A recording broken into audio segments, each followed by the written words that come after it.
Dongwu sat in his chair and watched the alien delegates argue. They had been shouting at each other for 3 hours now. The big blue ones with 4 arms were angry at the small green ones with tentacles. The rock-looking creatures from the asteroid belt wanted more mining rights. The floating jellyfish aliens demanded better trade deals. It was always the same. Every single day for the past 15 years, Dongwu had sat in this same chair in the Galactic Council building. Every day, he listened to the same arguments. Every day, the aliens expected humans to fix their problems. His communication device buzzed. Another message. Dongwu looked at the screen and sighed. The Vorthak Mining Company needed human engineers again. Their big machines that sucked energy from stars were breaking down. If they exploded, 3 solar systems would die. They needed human help right now.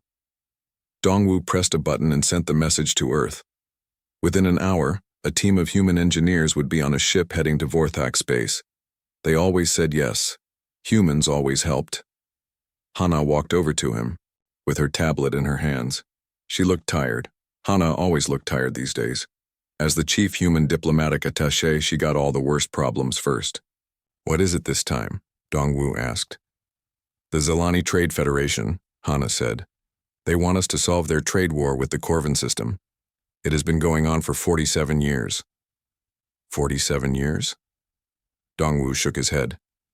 What have they been doing all this time? Fighting and complaining, Hana said. Now they want human negotiators to fix everything in 2 weeks. Dongwu looked at his tablet. 12 more urgent requests had come in while they were talking. The fish people from Aqua Prime needed human doctors for a disease that was killing their children. The machine beings from the core worlds wanted human programmers to fix their computer systems. The warrior clans from the Outer Rim begged for human peacekeepers to stop their civil war. How many teams do we have available? Dongwu asked. None, Hana said. Every human specialist in the galaxy is already working on someone else's crisis. In space, far from the council building, Captain Taeho guided his cargo ship through an asteroid field.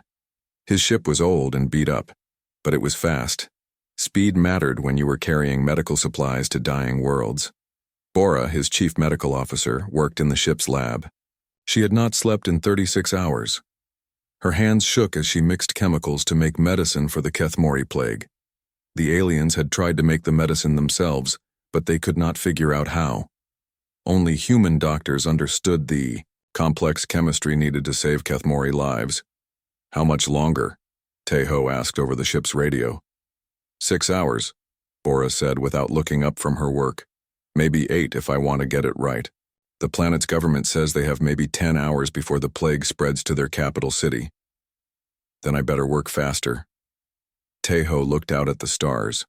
Somewhere out there, 18 other human medical ships were racing to deliver supplies to 18 other dying worlds. Human doctors were working themselves to death to save alien lives. It had been this way for 300 years. Back on the council station, the afternoon session was starting. Dongwu took his seat again and listened to the Cytherian representative. The tall gray alien was talking very loudly and waving his 4 arms around. Where were the humans? The Cytherian demanded. The war on Kepler-7 lasted 6 months. 6 months of death and destruction. Why did the humans not stop it before it started? Dongwu wanted to laugh, but he kept his face serious. Ambassador, we sent 3 warning reports about tensions on Kepler-7. Your government said human analysis was wrong and told us to mind our own business. That is not the point, the Cytherian shouted. Humans should have prevented the war anyway.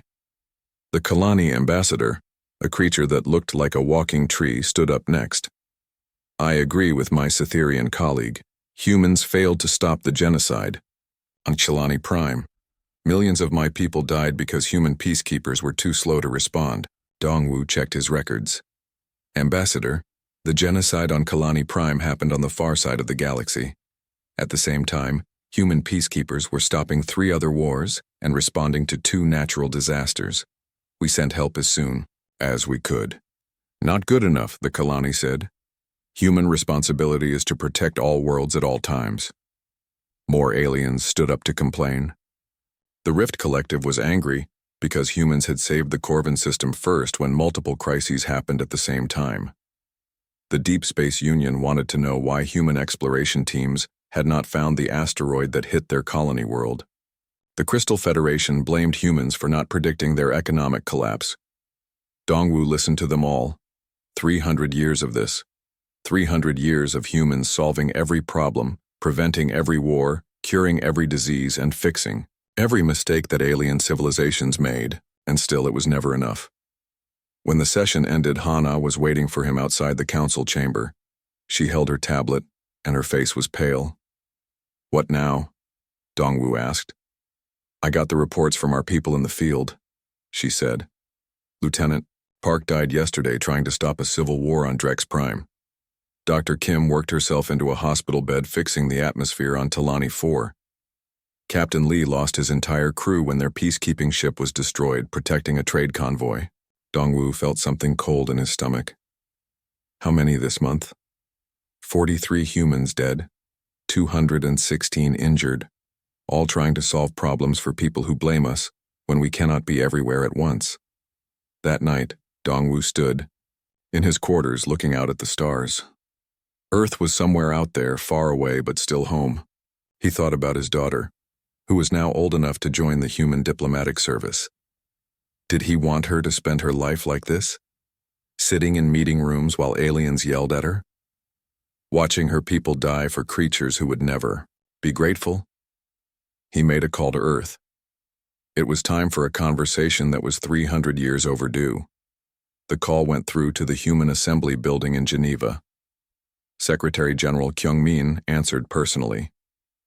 "Dong-Wu," Kyung-min said. "You look tired, old friend." "We all look tired," Dong-Wu said. "That is the problem." "What do you need?" Dong-Wu looked out at the stars again. Out there, human ships were racing to save alien lives. Human doctors were working without sleep to cure alien diseases. Human soldiers were dying to protect alien worlds, and tomorrow those same aliens would complain that human help was not good enough. "I think it is time we had a vote," Dong-Wu said.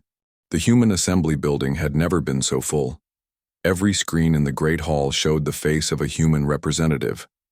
Some called in from Earth's moon colonies. Others joined from Mars, Europa, and the asteroid mining stations. Ships, traveling between the stars, stopped what they were doing so their crews could participate in the vote. Secretary General Kyung-min stood at the center of it all. He had been preparing for this speech for weeks, but now that the moment was here, he felt the weight of 300 years pressing down on his shoulders. "My fellow humans," he began, "we are here to decide our future. For 3 centuries we have served the galaxy. We have given our best minds, our strongest bodies, and our brightest hearts to help other species solve their problems. We have bled on alien worlds and died for alien causes." Kyung-min paused and looked at the thousands of faces on the screens around him. Some were young, fresh from the academies where they learned alien languages and studied galactic politics. Others were old and scarred, veterans of 100 diplomatic missions and peacekeeping operations. "The question before us today is simple," Kyung-min continued. "Should we keep doing this? Should we continue to sacrifice our own growth, our own exploration, our own dreams to serve as the galaxy's problem-solving service?" The first to speak was Namju, calling in from the outer colonies. Her face was hard, marked by years of loss and disappointment. "My daughter spent 10 years of her life fixing atmospheric processors on Theronian worlds," she said. 10 years away from her own children, working 18-hour days in toxic environments. She died when one of those processors exploded. The Theronians sent a formal complaint that the explosion damaged nearby buildings. The assembly was quiet. Everyone knew stories like this. Everyone had lost someone. "My son developed cure protocols for the Makari plague," Namju continued. "He missed his children growing up, missed birthdays and school plays and first steps. He saved millions of Makari lives. Last month, the Makari government accused him of working too slowly." Young Mai, the head of Human Scientific Development, spoke next. She had charts and graphs displayed on her screen, but her voice was full of sadness. "Look at these numbers," she said. 300 years ago, humans were advancing at an incredible rate. We were exploring new technologies, pushing the boundaries of science, reaching for the stars. Then we made contact with the galaxy. The charts showed human technological development over time. For the first few decades after galactic contact, the line went up sharply. Humans learned from alien technology and combined it with their own innovations. But then the line flattened. For the past 2 centuries, it had barely moved at all. We stopped growing, young me said. We became so busy solving everyone else's problems that we forgot how to solve our own. While other species advance using technologies we developed for them, we stay the same. We are a service species now. Wu Jin spoke from his hospital bed, on Luna. The old peacekeeping commander had lost both legs and an arm fighting in the Delveran Civil War. His artificial limbs gleamed under the hospital lights as he struggled to sit up. I spent 15 years keeping peace in alien space, he said. I fought in 12 wars that were not our wars. I lost 3 limbs and half my squad saving the Delveran system from tearing itself apart. We prevented a genocide. We saved billions of lives. Wu Jin's voice got stronger as he spoke. Last month, the Delveran representative to the Galactic Council called humans inadequate peacekeepers because we could not prevent a trade dispute on their moon colonies. A trade dispute. They wanted us to solve their economic problems too. The assembly murmured angrily. Many of them had similar stories. Hyun Ju, the veteran ambassador, stood to speak for the other side. She had served in alien space longer than almost anyone, and her face showed the strain of decades dealing with galactic politics. I understand the anger, she said. I feel it too. But if we withdraw, millions will die. Entire civilizations will collapse. The galaxy depends on us. That is exactly the problem, said Jiho, a young representative from the inner worlds. They depend on us for everything. They never learned to solve their own problems because they knew we would always be there to fix things for them. Jiho brought up his own charts. Look at galactic crisis response over the past century. 93% of all major problems are solved by human intervention. Aliens do not even try anymore. They just call us. But people will die, Hyunju said again. People are already dying, Jiho replied. Our people. While we save alien worlds, our own colonies struggle with problems we could easily solve if we were not always busy elsewhere. While we cure alien diseases, human settlements on the frontier face challenges that kill thousands because all our doctors are in alien space. The debate went on for 3 days. Representatives from every human world had their say. Stories of sacrifice, loss, and ingratitude filled the assembly hall. But there were also stories of the good that humans had done, the lives saved, the wars prevented. Icha, a terraforming engineer, told them about the garden world she had created for alien species while humans still lived in cramped space stations. I spent my whole career making other species comfortable while my own people struggled, she said. Chang Ho, an explorer, talked about the star systems humans had mapped and given to aliens while human exploration fleets were dissolved to free up resources for galactic service. We gave away whole regions of space that we discovered. Now those aliens complain that we do not discover new things fast enough. Sang Hyun, former head of the Crisis Response Corps, spoke about the constant stress of managing emergencies across the galaxy. We have response teams spread across 50,000 light-years, he said. When 3 crises happen at the same time, we have to choose who lives and who dies. Then we get blamed for not saving everyone. The young representatives wanted humanity to focus on its own growth. The older ones worried about abandoning species that truly needed help. The military representatives talked about human soldiers dying in alien wars. The scientists spoke about research projects abandoned to solve alien problems. When it came time to vote, the assembly fell silent. This was the most important decision humanity had made since leaving Earth 3 centuries ago. Kyungmin read, "The final proposal.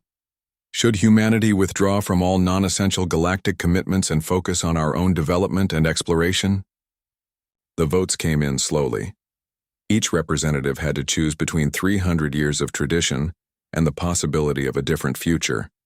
Some votes were cast quickly, with certainty. Others took long minutes of consideration. In the end, it was close, very close. The vote was 50.15% in favor of withdrawal, 49.85% against. A margin of less than 1% would change the course of galactic history. Kyung-min looked at the final numbers for a long time before speaking. "The vote is decided," he said. "Humanity will withdraw from non-essential galactic commitments. We will honor existing trade agreements and maintain diplomatic relations, but we will no longer serve as the galaxy's emergency response service." He paused and looked around the assembly hall. "I will send the notification to the Galactic Council immediately. After 3 centuries of service, humanity is going home." The message was simple. After careful consideration, humanity has decided to withdraw from non-essential galactic commitments. We will honor all existing trade agreements and maintain diplomatic relations with all species. However, we will no longer provide emergency response services, crisis intervention, or conflict resolution outside of human space. We thank all species for their cooperation during our 3 centuries of galactic service and wish them well in their future endeavors. Kyung-min sent the message at 14:32 Earth Standard Time on a Tuesday. By 14:33, every government in the galaxy had received it. By 14:35, the emergency sessions began. Daejung stood at the observation deck on Luna Station and watched the ships come home. Human vessels that had spent decades patrolling alien space were finally returning to human territory. Some were huge peacekeeping ships with crews of thousands. Others were small medical vessels that had raced from crisis to crisis for years without rest. Each ship carried tired humans who had given their best years to alien causes. They were coming home. "There goes the CNS Harmony," said the woman next to him. Mi-young worked at the station's docking control center. She had been processing return requests for 6 months now. 15 years keeping peace in the Vorthan sector. Captain says her crew wants to do nothing but sleep for a month. Daejung nodded. He understood the feeling. For 30 years he had managed the deep space monitoring network that tracked threats across half the galaxy. His team worked around the clock, watching for dangers that might harm alien civilizations. Now the network was being shut down. For the first time in decades, he would have normal work hours. The message had been clear. All non-essential human operations outside human space were to be terminated. Peacekeepers, medical teams, exploration groups, diplomatic missions, and research stations were all coming home. The galaxy would have to learn to manage without human help. Mi-young's communication device buzzed. She looked at it and sighed. "Another one," she said. "Request for help?" Daejung asked. "The Keltor system. Their sun is going unstable. They estimate 4 planets will be destroyed if they cannot fix it. 12 billion people." "What did you tell them?" "I forwarded their message to Earth, same as all the others." Mi-young showed him her tablet. The screen was full of urgent requests. Solar systems facing disasters. Plagues spreading across multiple worlds. Wars breaking out between species that had been at peace for centuries. Every single request marked with the same response. Non-essential. Galactic commitment. Earth had been very clear about what that meant. Unless it directly affected human safety or existing trade agreements, humanity would not get involved. The galaxy would have to solve its own problems. On Kepler Station, Sang-hyun was overseeing the shutdown of the Human Crisis Response Corps. For 300 years, this organization had coordinated humanity's response to galactic emergencies. Their computers tracked every conflict, every disaster, every crisis across a million worlds. Now those computers were being turned off one by one. "Sir," said one of his technicians, "we are getting reports of a major war starting in the Rim territories. The Colony Empire just invaded 3 cordon worlds." Sang-hyun looked at the tactical display. 30,000 ships were fighting across 4 solar systems. Civilian casualties were mounting by the hour. 6 months ago, he would have immediately dispatched human peacekeeping fleets to stop the fighting. "File it under non-essential," he said. "Sir, this could spread to a dozen other systems. Millions could die." "Not our problem anymore," Sang-hyun said. He walked over to the main computer and entered his shutdown codes. The screen that had displayed galactic crisis information for 3 centuries went dark. In the Galactic Council chambers, Ambassador Seokjin sat quietly while alien delegates screamed at each other. They were angry, confused, and desperate. For 300 years they had called humans whenever something went wrong. Now the humans were not answering. "This is madness," shouted the Cytherian representative. "Humans cannot simply abandon their responsibilities." "What responsibilities?" Seokjin asked quietly. The alien delegates turned to look at him. He had been silent for most of the emergency session, just watching them argue. "Your responsibility to maintain galactic peace," said the Kilani ambassador. "Your responsibility to provide medical assistance, your responsibility to solve conflicts between civilized species." "I do not remember humanity agreeing to any of those responsibilities," Seokjin said. "I believe you simply assumed we would always say yes when you asked for help." The Rift Collective delegate, a floating creature made of energy, pulsed with anger. "You cannot leave us to deal with these crises alone. We do not have your capabilities." "Then perhaps you should develop them," Seokjin said. The council chamber erupted in angry voices. Representatives from hundreds of species demanded that humanity return to its role as the galaxy's problem solvers. They threatened economic sanctions, military action, and diplomatic isolation. Seokjin listened to all of it with a calm expression. When they were finished shouting, he spoke again. "For 300 years, humanity has solved your wars, cured your diseases, fixed your technology, and managed your crises. In all that time, how many of you learned to do these things yourselves?" Lord Thisao, chamber was quiet. "How many of you developed your own peacekeeping forces? How many created your own medical research programs? How many built your own diplomatic services?" Still silence. "You became dependent on us," Seokjin said. "You stopped trying to solve problems because you knew we would do it for you. Now you are angry because we have decided to focus on our own development instead of yours." On Earth, Inwu monitored galactic communications from the Deep Space Listening Post in Antarctica. The reports coming in were not good. Without human intervention, small problems were becoming big ones. Trade disputes were escalating into shooting wars. Technical malfunctions that humans routinely fixed were becoming system-wide disasters. The Delveron Civil War had restarted 3 weeks after human peacekeepers left. The Makari plague had mutated and was spreading to new species. The Theronian atmospheric processors were failing again, and this time there were no human engineers coming to fix them. "How many crisis reports today?" asked his supervisor Junho. 237, Inwu said. "And it is only noon." "Any responses from the government?" "All filed as non-essential." Junho looked at the monitoring displays. Red warning. Lights covered half the galaxy. Each light represented a crisis that would have triggered an immediate human response just a year ago. Now they just watched the lights multiply. "Sir," Inwu said, "I am getting a priority message from the Keltor system." Junho looked at the communication. The message was from the highest government official in the Keltor system, a desperate plea for human help. Their sun was going through an unstable phase that would destroy 4 inhabited worlds within 6 months. 12 billion people would die unless someone with advanced stellar engineering knowledge could help them. "Forward it to the Foreign Ministry," Junho said. "They will just mark it non-essential." "I know." 3 hours later, the response came back.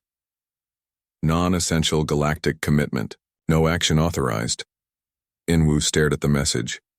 12 billion lives and humanity would not lift a finger to save them. A year ago, a fleet of human stellar engineers would already be on their way to the Keltor system. "Does this feel wrong to you?" Inwu asked. Junho was quiet for a long time. "Yes," he said finally. "But so did watching our people die for aliens who called our help inadequate. The galaxy was learning what it meant to be alone. Species that had depended on human mediation for centuries suddenly found themselves trying to negotiate their own peace treaties. Governments that had relied on human technical expertise discovered they did not understand their own technology. Medical systems built around human knowledge and human drugs began to fail as supplies ran out. Some species tried to adapt quickly, The Corvan Republic started training their own diplomats and engineers. The Aquari began developing their own medical research programs. A few governments even thanked humanity for the centuries of help they had provided, but most just complained louder. The emergency sessions in the Galactic Council became daily events. Every day more species demanded that humanity return to its old role. Every day Seokjin gave them the same answer. Humanity is no longer available for non-essential galactic commitments. The galaxy was discovering the sound of silence. It was louder than they had expected. 2 years had passed since humanity walked away. Junseo sat in his office in Geneva, reading the most desperate message the galaxy had ever sent. The words on his screen made his hands shake. Even though he had been expecting something like this for months, the Andromedan plague had mutated again. This time, it was worse than anyone could have imagined. The disease had become resistant to every known treatment. It was spreading through the core worlds faster than anyone thought possible. The best alien doctors could not stop it. Computer. Models showed that 400 billion beings would die within 5 years. The message came from High Arbiter Vel Noth himself, the leader of the Galactic Council. Junseo had never seen the proud alien beg before, but this message was pure desperation. We formally request human assistance in addressing a medical crisis of unprecedented scale, the message read. We acknowledge our past errors in judgment regarding human capabilities. We are prepared to offer full reparations for any past grievances and formal recognition of human sovereignty over all internal matters. Please respond immediately. Junseo read the message 3 times. He thought about the human doctors who could solve this crisis. They were out there, working on human colonies, developing new technologies for human benefit. For the first time in centuries, they were not racing across the galaxy to save alien lives. He walked down the hall to Secretary General Subin's office. She was reviewing reports from the new human colonies beyond the galactic rim. The reports were good. Humanity was thriving. Ma'am, Junseo said, we have received a priority message from the Galactic Council, the Andromedan plague situation. Subin looked up from her papers. How bad? 400 billion estimated deaths. They are asking for help. Subin held out her hand for the tablet. She read the message carefully, her face showing no emotion. When she finished, she set the tablet down on her desk. Your recommendation? She asked. The same as all the others.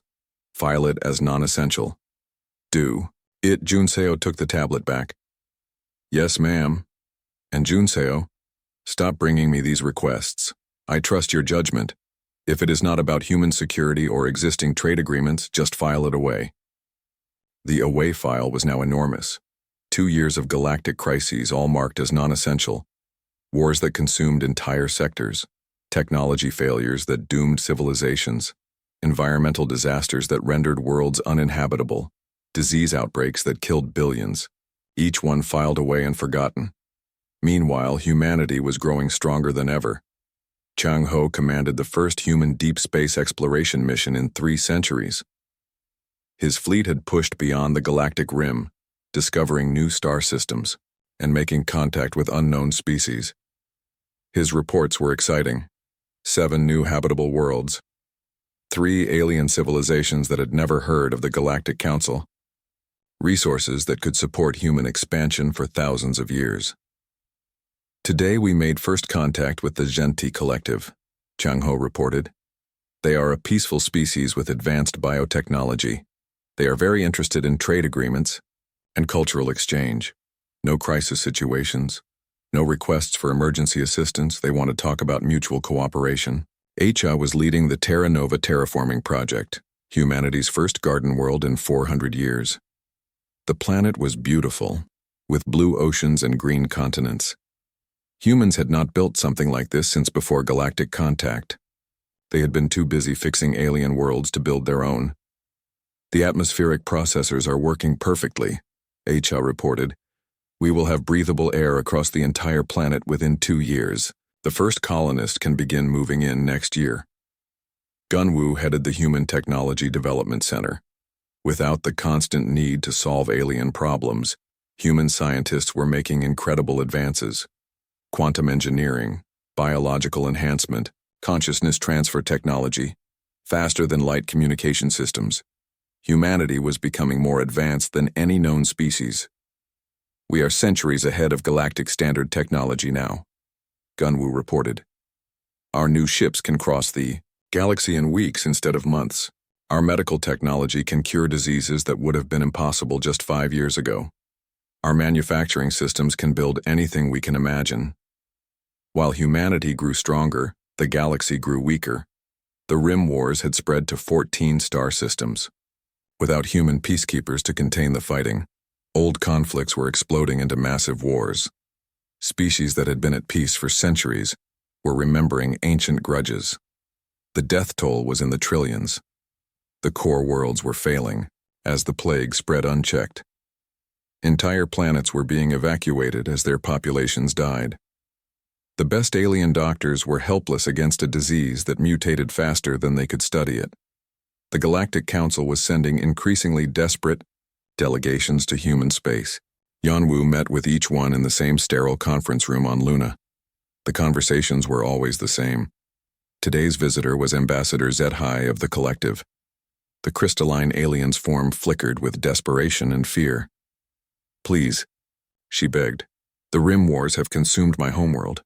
Billions are dead, billions more will die. Only human peacekeepers can stop this madness." Yanwu consulted his tablet. He had the records of every interaction between humans and the Collective over the past 3 centuries. The Rim Wars began as a trade dispute over mining rights in the Kepler Nebula, he said. When human mediators offered to resolve the dispute, your government voted that human mediation was culturally insensitive and economically biased. I believe your exact words were that human solutions were inadequate for civilized species. Zethai's crystalline form pulsed rapidly. We were wrong. We admit our error. We see now that we need your help. Please. I am begging you. Submit your request through proper diplomatic channels, Yanwu said. It will receive all due consideration. They both knew what that meant. The request would be filed away with all the others, marked as non-essential. After Zethai left, Yanwu stood at the window of his office and looked out at Earth. The planet looked peaceful and beautiful.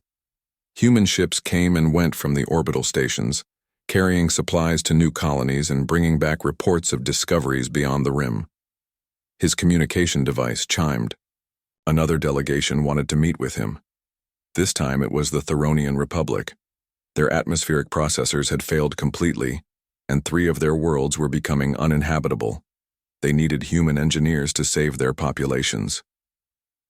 Yanwu scheduled the meeting for the following week. He knew what he would tell them.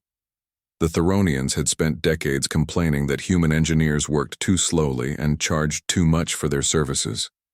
They had voted to replace human contractors with cheaper alien alternatives. Now those alternatives had failed, and they wanted humans to fix the mess. The galaxy was learning that begging was harder than complaining. For 3 centuries they had demanded human help as if it was their right. Now they were discovering that help was a gift, not an obligation. On Earth, children who had never known the old system were growing up in a different world. They learned about galactic history, but it seemed like ancient stories to them. The idea that humans had once dropped everything to solve alien problems seemed strange and foolish. Human colonies were spreading beyond the galactic rim. Human technology was advancing at an incredible rate. Human culture was flourishing without the constant stress of galactic crises. The price of this growth was silence. Silence from a galaxy that was learning to scream without anyone listening. The sounds of civilizations collapsing, species dying, and worlds burning reached human space every day. Humanity heard it all and chose to do nothing. The galaxy had taught humans the value of silence. Now, they were learning its cost. 5 years after humanity walked away, Minho stood in the ruins of what had once been the greatest city in the galaxy. Nexus Prime had been home to 50 billion beings from 1,000 different species. It had been the crossroads of galactic civilization, where trade flowed and cultures met. Now it was ash and twisted metal, The Andromedan plague had reached Nexus Prime 18 months ago. The city's population had dropped to a few million survivors hiding in underground shelters. The great towers that had reached toward the stars were empty shells. The transportation networks that had connected 1,000 worlds were silent. Minho was not there to help. He was there to document the fall of galactic civilization. Nai-Un walked beside him through the empty streets. As a xenoanthropologist, she was recording the final chapter of the greatest civilization the galaxy had ever known. Her cameras captured images of abandoned markets where alien species had once traded goods from across the galaxy, empty schools where young beings had learned about peace and cooperation, silent hospitals where the best doctors in the galaxy had once saved lives. The collapse happened faster than our models predicted, Nai-Un said into her recorder. Once, human support systems were removed. Galactic civilization could not maintain itself. 300 years of dependence had made independent action impossible. They walked past a memorial wall where the names of human peacekeepers killed in alien wars were carved in stone. Someone had added new words at the bottom. They died for us, and we called them inadequate. The Rim Wars had consumed 40% of the galaxy. The core worlds were mostly empty now, their populations dead from plague or fled to the outer systems. The great trade networks had collapsed when human logistics experts stopped managing them. The communication systems that connected distant worlds had failed when human technicians stopped maintaining them. Minho's communication device buzzed. A message was coming through from the emergency bunkers deep beneath the city. He looked at the screen and saw a familiar face. Emergency Regent Kolvash had once been a minor official in the Galactic Council. Now he was one of the last people, trying to hold civilization together. Please, Kolvash said. His voice was weak and tired. I know you are just observers. I know humanity has made its choice. But please just tell me, did we do this to ourselves? Minho thought about the question. He remembered the records from the old days. Hundreds of human ships racing to solve alien crises. Thousands of human specialists working without rest to maintain galactic stability. Millions of humans dedicating their lives to serving species that barely acknowledged their sacrifice. Yes, Minho said. You did this to yourselves. Kolvash nodded slowly. We understand now. We understand what we lost, what we threw away. We understand that silence is not just the absence of sound. It is the absence of hope. Humanity gave us hope, and we called it inadequate. Now we face the silence we created, and it is louder than anything we ever imagined. The transmission ended. 37 hours later, the emergency bunkers went silent forever. On Earth, Secretary General So Young addressed the human assembly for the final time on this matter. The Great Hall was full again, but the mood was different from 5 years ago. Then humans had been angry and frustrated. Now they were proud and confident. Today I am authorizing the closing of our galactic monitoring systems, So Young said. For 5 years we have watched the galaxy struggle with problems they refused to learn to solve. We have received 847,392 requests for assistance. Today, I am marking the final request as non-essential. The assembly was quiet. Everyone understood what this meant. Humanity was officially done with galactic affairs. The galaxy chose its path when it decided our efforts were inadequate, So Young continued. They wanted us to be perfect servants who solved every problem instantly and asked for nothing in return. When we proved to be human instead of gods, they blamed us for their failures. Wu Young spoke for the new colonies beyond the rim. His people had been born in the years since the withdrawal. They had never known the old system where humanity served alien masters. We are no longer the galaxy's caretakers, he said. We are explorers again, builders again, dreamers again. The galaxy learned the value of our voice only when we chose silence. The reports from beyond the rim were incredible. Human colonies were thriving on dozens of new worlds. Human technology had advanced by centuries in just 5 years. Human culture was flourishing as artists and writers created works that celebrated human achievement instead of alien problems. The first generation of post-withdrawal humans was growing up strong and confident. They learned about the old days in history classes, But to them it seemed like a strange time when their ancestors had been slaves to alien demands. Meanwhile, the galaxy burned. The great species that had once ruled star empires were reduced to small groups of survivors. The Galactic Council had dissolved when the last council members died or fled. The trade networks that had supported interstellar commerce were gone. The knowledge that had taken millennia to accumulate was being lost as the beings who held it died. Some species had learned to solve their own problems. The Corvan Republic had developed their own peacekeeping forces and medical systems. They were one of the few governments still functioning. The Aquari had created underwater cities where they could survive even if their surface worlds became uninhabitable. A few had even adapted enough to thank humanity for the centuries of help they had received. These species sent messages of gratitude and understanding. They did not ask for more help. They simply acknowledged what humans had done for them. But most had just died, still complaining that humanity should have saved them. New civilizations were beginning to rise from the ashes of the old ones. Young species that had been dominated by the great empires were now free to develop their own cultures and technologies. Some of them were asking different questions. Not, will you fix this for us? But, can you teach us to fix it ourselves? These new species were learning the lessons that the old galaxy had refused to accept. That help was a gift, not a right. That dependence was weakness, not strength. That the silence of those who could help was often earned by those who demanded it. Jun Young was chosen to lead humanity's first return expedition to the Milky Way. A generation had passed since the withdrawal, and it was time to see what had survived. His ships found a galaxy transformed by its own choices, great empty spaces where star empires had once thrived. New species building fresh civilizations on the ruins of the old ones. Ancient worlds where only memories remained of the billions who had once lived there. Some of the survivors approached, the human ships with weapons, still angry about the withdrawal. Others came with gifts, grateful for the centuries of help they had received. A few came with questions, wondering if humanity might be willing to share knowledge rather than solutions. To the grateful ones, humanity said yes. They established trade agreements and cultural exchanges.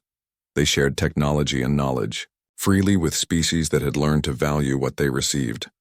To the demanding ones, humanity said nothing at all.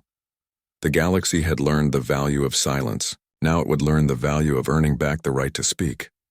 In the deep archives on Earth, the records of the old galaxy were preserved. Stories of species that had ruled the stars for millennia before destroying themselves through their own arrogance. Records of civilizations that had possessed incredible knowledge but lost it all because they forgot how to learn. And throughout those records, one lesson appeared again and again. The silence of those who could help was always loudest when heard by those who had never learned to help themselves. The galaxy had finally understood silence. Some species had learned from it. Others had been destroyed by it.